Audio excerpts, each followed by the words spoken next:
नमस्कार, मैं कुंदन जमयार। आप देख रहे हैं माहौल टाइट है। लोकसभा चुनाव में जीत की हैट्रिक के लिए बीजेपी हर दांव आजमा रही है। हिंदुत्व को आधार देने के बाद और बीजेपी कास्ट फैक्टर पर भी फोकस कर रही है। दोनों चीजें एक साथ चल रही बीजेपी की। यूपी फतेह के लिए बीजेपी ने टारगेट 80 तय किया है। टारगेट 80 को पूरा करने के लिए बीजेपी अब समाजवादी पार्टी के कोर वोट पर पूरा फोकस कर रही है।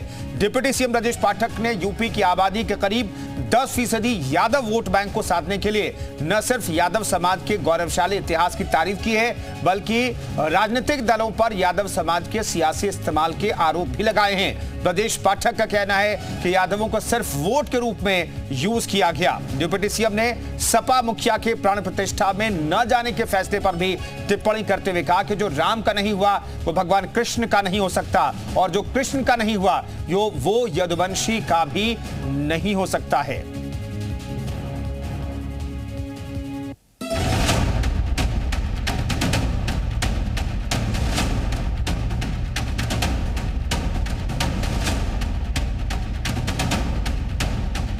जनवरी को अयोध्या में होने वाले भव्य कार्यक्रम के सहारे बीजेपी एक तरफ हिंदुत्व के मुद्दे को धार देने में जुटी है, तो दूसरी तरफ बीजेपी जाति का कार्ड खेलकर विपक्ष के वोट बैंक में सेंधमारी की कोशिश कर रही है।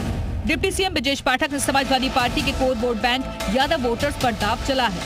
दरअसल डिप्टी सीएम ब्रजेश पाठक ने यादव मंच के कार्यक्रम में यादव समाज के गौरवशाली इतिहास का जिक्र करते हुए कहा कि जब जब समाज पर अत्याचार बढ़े हैं तब तब यादव समाज ने ही उसे खत्म करने की पहल की है। इतिहास इस बात का गवाह है। हमारी संस्कृति बड़ी गौरवशाली है। भारत के इतिहास पर अगर आप नजर डालेंगे तो यादव समाज के बगैर इतिहास की पूर्णता स्वीकार नहीं। यादव समाज ने प्रारंभ काल से ही भारत की संस्कृति को मजबूत करने का काम किया। ब्रजेश पाठक ने आगे कहा कि जो प्रभु राम का नहीं हुआ वो भगवान कृष्ण का कैसे होगा, और जो श्री कृष्ण का नहीं हुआ वो यदुवंशी समाज का कैसे होगा। महसूस करेंगे एक इतिहास उत्तर प्रदेश का और भी है। हम कोई राजनीतिक बात नहीं करना चाहते थे, लेकिन सच्चाई है तो उसको प्रकट करना भी आवश्यकता है। जो राम का नहीं हुआ वो कृष्ण का कैसे हो सकता है। आप मेरी बात को समझ रहे हो। जो प्रभु राम का नहीं हुआ वो कृष्ण का कैसे हो सकता है, और जो कृष्ण का नहीं हुआ वो यदुवंशी कैसे हो सकता है। अपने इस बयान में डिप्टी सीएम ने भले ही किसी पार्टी और नेता का नाम ना लिया हो, लेकिन हर कोई जानता है कि उनका ये निशाना सपा मुखिया अखिलेश यादव के लिए था, क्योंकि राम मंदिर के उद्घाटन पर निमंत्रण मिलने के बावजूद अखिलेश यादव कार्यक्रम से दूरी बना रहे हैं। ब्रजेश पाठक ने समाजवादी पार्टी पर यादव समाज को सिर्फ वोट बैंक के रूप में इस्तेमाल करने का भी आरोप लगाया। ब्यूरो रिपोर्ट, जी मीडिया।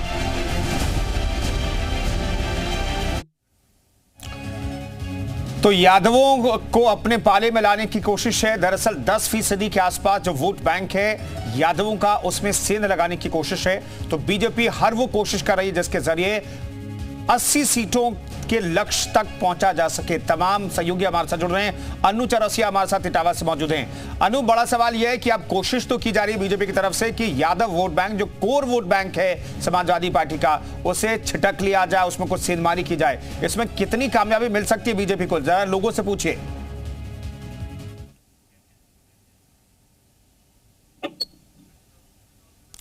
अनु, आवाज मिल रही है आपको?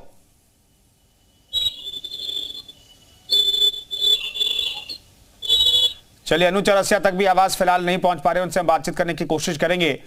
दरअसल अखिलेश यादव समाजवादी पार्टी का जो वोट बैंक है वो यादवों का वोट बैंक है, और आज यादवों का सम्मेलन करके डिप्टी सीएम ब्रजेश पाठक ने सीधे तौर पर अखिलेश यादव को राम विरोधी बता दिया। और आज राम विरोधी अखिलेश यादव है तो कृष्ण विरोधी हैं, और कृष्ण विरोधी हैं तो यदुवंशियों के विरोधी हैं, ये उन्होंने बताने की कोशिश की है। तो ओबीसी में 20% जो है आप कह सकते हैं कि बड़ी भूमिका है। यादव जो है कोर वोटर है समाजवादी पार्टी के। 13 जिलों में अहम भूमिका है। हार जीत में यादव सीधे तौर पर हार जीत तय करते हैं। 50 विधानसभा सीटों पर सीधा असर है यादवों का। आबादी करीब 9 से 10% बताई जाती है यादवों की। ओबीसी में 20% यादव आबादी है, इसलिए ओबीसी का जिक्र और चुनाव से पहले जातिगत जनगणना की मांग अखिलेश यादव करते रहे केंद्र सरकार से। 13 जिलों में अहम भूमिका है यादवों की और इसी में सेंध लगाने की कोशिश अब बीजेपी कर रही है। विवेक हमारे सहयोगी अयोध्या से जुड़ रहे हैं। विवेक, अयोध्या के जरिए डिप्टी सीएम ने अखिलेश यादव पर निशाना साधा है और यादव वोट बैंक पर नजर है। कितनी कामयाबी मिल सकती है बीजेपी को और डिप्टी सीएम को?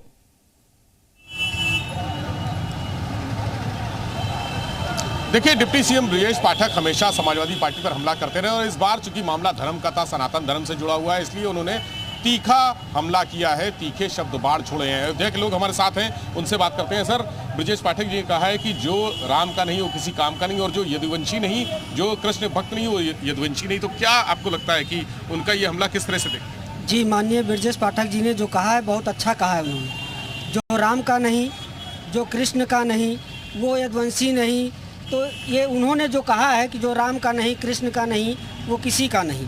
जब हमारे यहाँ यादव वोट बैंक एक बहुत बड़ा वोट बैंक है, आज यादव यदुवंशी सम्मेलन भी किया उन्होंने, वहाँ पर ये बात कहना एक बड़ा मैसेज है। जी, बहुत बड़ा मैसेज है।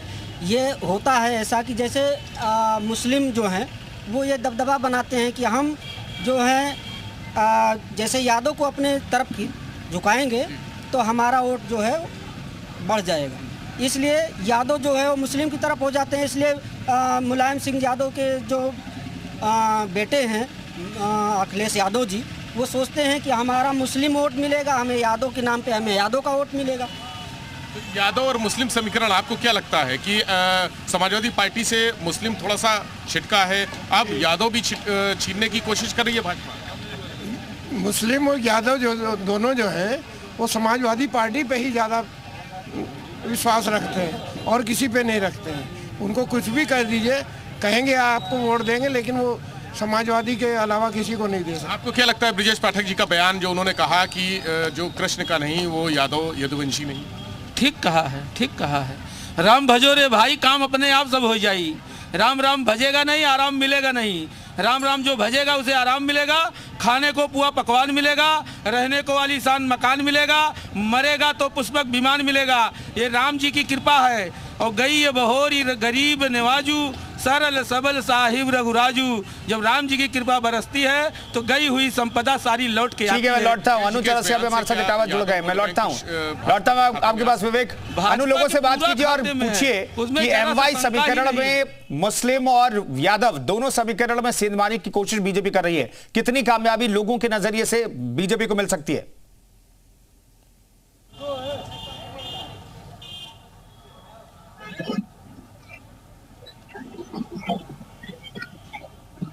चलिए अतुल सक्सेना से बातचीत कर लेते हैं। मैनपुरी का रुख कर लेते हैं। गढ़ है अतुल, लोगों से पूछिए बीजेपी जो सेंधमारी की कोशिश कर रही है मिशन 80 के तहत, कितनी कामयाबी लोगों को लगता है कि बीजेपी को मिल जाएगी?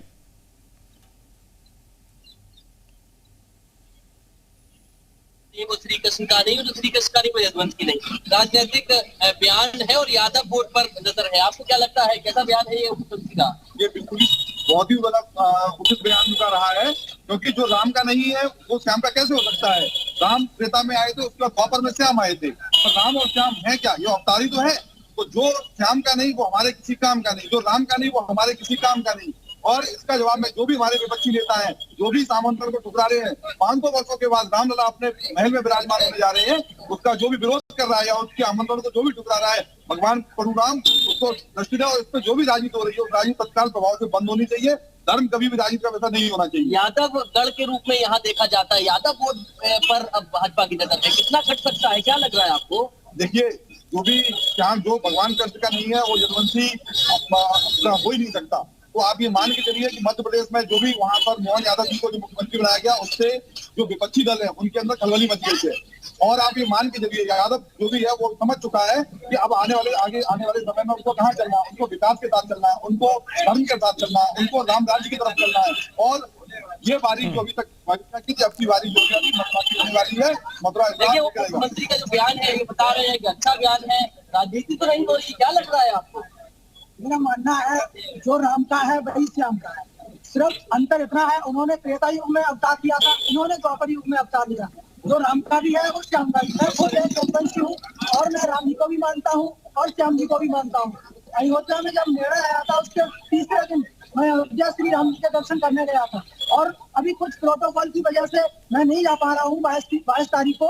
22 तारीख के बाद मैं अवश्य श्री राम जी के दर्शन करने जाऊंगा। बिल्कुल, देखिए अखिलेश यादव ने भी ये कहा है कि परिवार के साथ दर्शन करेंगे, लेकिन ठीक है, पर नजर है। क्या लग रहा है इस बात? ठीक है, तो मैं लौटता हूं। प्रमेंद्र हमारे साथ मौजूद है फिरोजाबाद से। प्रमेंद्र का रुख कर लेते हैं। प्रमेंद्र, ये जो कोशिश है बीजेपी की, इसमें कितनी कामयाबी लगता है कि बीजेपी को मिल जाएगी? जी बिल्कुल, जिस तरह के से अब जो जातिगत समीकरणों के तहत में यादवों को वोट बैंकों को जो भुनाने की या बीजेपी की कवायद है, तो निश्चित तौर पर आज का जो बयान है वो उसी बात को लेकर है। लेकिन मेरे साथ युवा हैं, क्योंकि ये गढ़ है मुलायम सिंह का, लेकिन अब यहाँ भी सेंधमारी हो चुकी है। ऐसे में हम जानते हैं, क्या लगता है आपको कि यादव वोट बैंक अब बीजेपी की तरफ आएगा? देखिए, यादव वोट बैंक, सबसे बड़ी बात यह है कि हमारे लिए सब हिंदू बराबर है।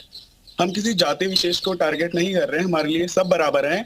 तो यादव भी हमारे लिए उतने ही महत्वपूर्ण है जितनी बाकी सारी बिरादरी हैं। और भाजपा की हमेशा से कोशिश रही है कि सारी बिरादरियों को एक साथ पूछा जाए, इसीलिए बोलते भी हम लोग सबका साथ सबका विकास। तो उसमें यादवों को, ठाकुरों को, ब्राह्मणों को हम अलग नहीं गिनते हैं।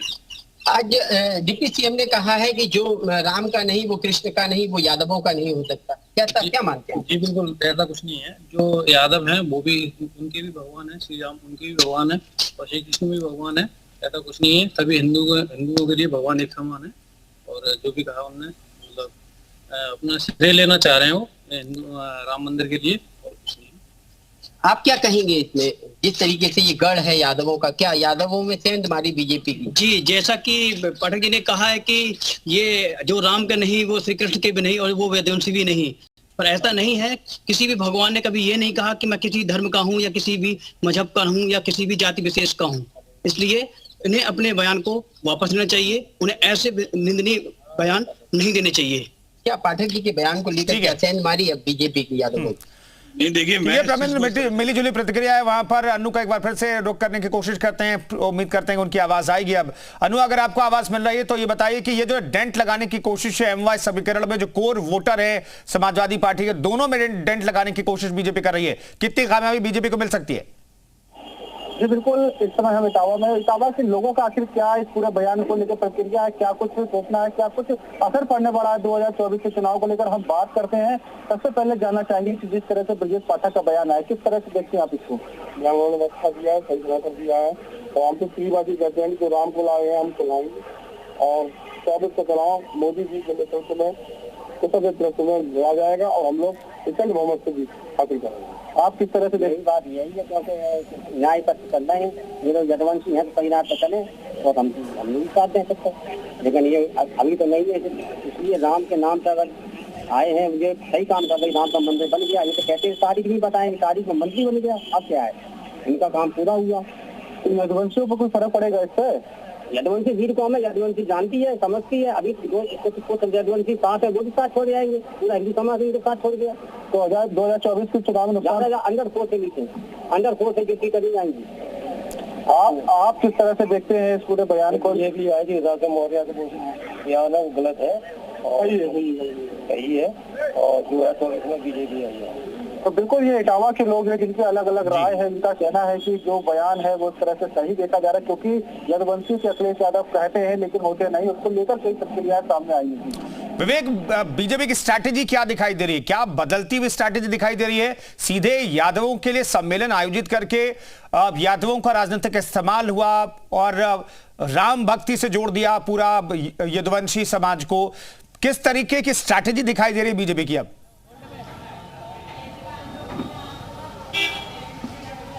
देखिए कुंदन, बीजेपी रणनीति के तौर पर अगर बात करें तो एक कुशल रणनीतिज्ञ हैं बीजेपी के बड़े नेता, और ऐसी पॉलिसी बनाते हैं, ऐसी रणनीति बनाते हैं कि विरोधी चारों खाने चित हो जाता है। मैं कई चुनावों में देखा है इसको, चाहे पंचायत चुनाव हो, चाहे नगर निगम का चुनाव हो, या फिर विधानसभा, और अब लोकसभा चुनाव। लोकसभा चुनाव के लिए तैयारियां हैं। उत्तर प्रदेश का बहुत बड़ा हिस्सा बीजेपी ने चूंकि 75 से 80 सीटों का लक्ष्य रखा है, और ये बड़ा लक्ष्य है, यानी कांग्रेस और सपा बसपा इनको कोई भी मौका देना नहीं चाहती। कुछ ऐसी सीटें हैं परंपरागत जो कांग्रेस के खाते में जाती हैं, सपा के खाते में जाती हैं, लेकिन अब की बार पूरी तरह से इन तीनों मजबूत पार्टियों को तोड़ने के लिए बीजेपी ने ये कदम उठाया है। Yadav vote bank OBC vote bank बहुत बड़ा वोट बैंक है, उसमें यादवों का भी अच्छी हिस्सेदारी है। और यदुवंशी सम्मेलन करके जो आज एक पैतरा चला है बीजेपी ने, वो निश्चित रूप में समाजवादी पार्टी के लिए एक बड़ा डेंट साबित होगा। मुसलमान देखिए, मुस्लिम वोटर पिछले कई चुनावों में हमने देखा पसमानदा कार्ड बीजेपी ने खेला, मुस्लिमों के लिए तमाम योजनाएं लाए, राशन की योजनाएं चलाई, तो मुस्लिम वोटर काफी हद तक छिटक कर बीजेपी के पास गया है। चूंकि उसको राष्ट्रीय स्तर पर नेतृत्व नहीं दिख रहा है, विकल्प नहीं दिख रहे हैं, इसलिए भाजपा एक अच्छा विकल्प है उसके लिए। और भाजपा में मुस्लिमों का सम्मान भी हो रहा है, बहुत सारे बड़े मुस्लिम नेताओं को मौके भी दिए गए। अब यादव भी सीएम बनाया उन्होंने। बिल्कुल, तो बीजेपी की स्ट्रैटेजी साफ तौर पर दिखाई देती है कि हर वो कोशिश कीजिए जिसके जरिए आपको वोट हासिल हो सके और दूसरे दलों को नुकसान हो सके। अतुल सक्सेना हमारे साथ मैनपुरी से मौजूद हैं। अतुल, इस गढ़ को भी जीतने की कोशिश, क्योंकि 80 सीटों का लक्ष्य अगर बीजेपी ने तय किया है तो उस लक्ष्य के तहत काम भी बीजेपी कर रही है। क्या वाकई में डेंट लग सकता है क्या समाजवादी पार्टी को?